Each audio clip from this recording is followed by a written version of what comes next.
پاکستان کې نن د خپلواکۍ اویایمه کلیزه مانځلې کیږي. د هیواد په بیلابلو ښارونو کې د جشن دستوري ترسره.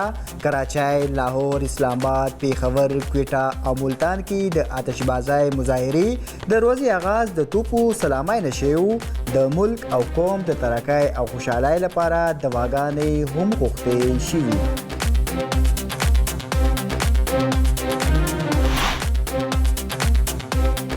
د آزادۍ جشن د هم نټورک ترڅنګ اسلام آباد په شمول کراچۍ، لاهور او کویټې د هم نټورک دفترونو کې د جنډې پورته کولو دستوري. د اسلام آباد دفتر په شنو جنډو سینګار شوی. دفتر کې دننه او بهر لایټینګ هم شوی و.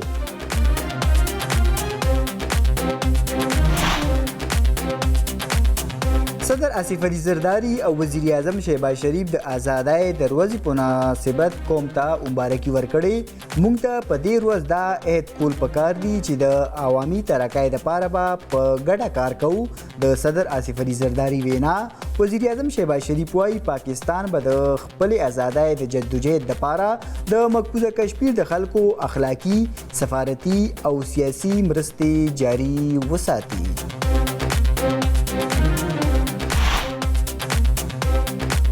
ټول پاکستانیانو ته د خپلواکۍ د 79مې کلیزې مبارکي ورکوم. پیپلز پارټي به په ملک کې د جمهوریت، آئین او مساوات بنیادي اصولو پاسداري یقیني کړي. د پاکستان پیپلز پارټي چیرمن بلاول بټو زرداري د آزادۍ د ورځې په مناسبت پیغام وایي زموږ ملک یو داسې لیډر جوړ کړی دی کوم چې په آئین او جمهوریت مین و. پاکستان کې د تشدد هیڅ ځای نشته. راځئ په ګډه عهد وکړو چې د سازش کیسه به نه جوړیږو. موږ به ټول په پاکستان مخ پر وړاندې بوځو. د نایب وزیر اعظم اسحاق ډار وینا وایي پاکستان سره د اربونو کربونو روپو مدنیات موجود دي.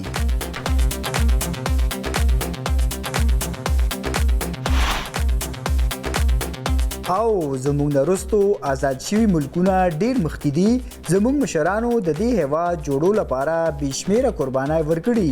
موږ د داخلي، سیمه ییزو او نړیوالو چیلنجونو سره مخ یو. د منصوبه بندۍ وفاقي وزیر احسان اقبال وینا وایي موږ له عهد کول پکار دي چې په پالیسۍ به چرې هم سمجوته ونه کړو.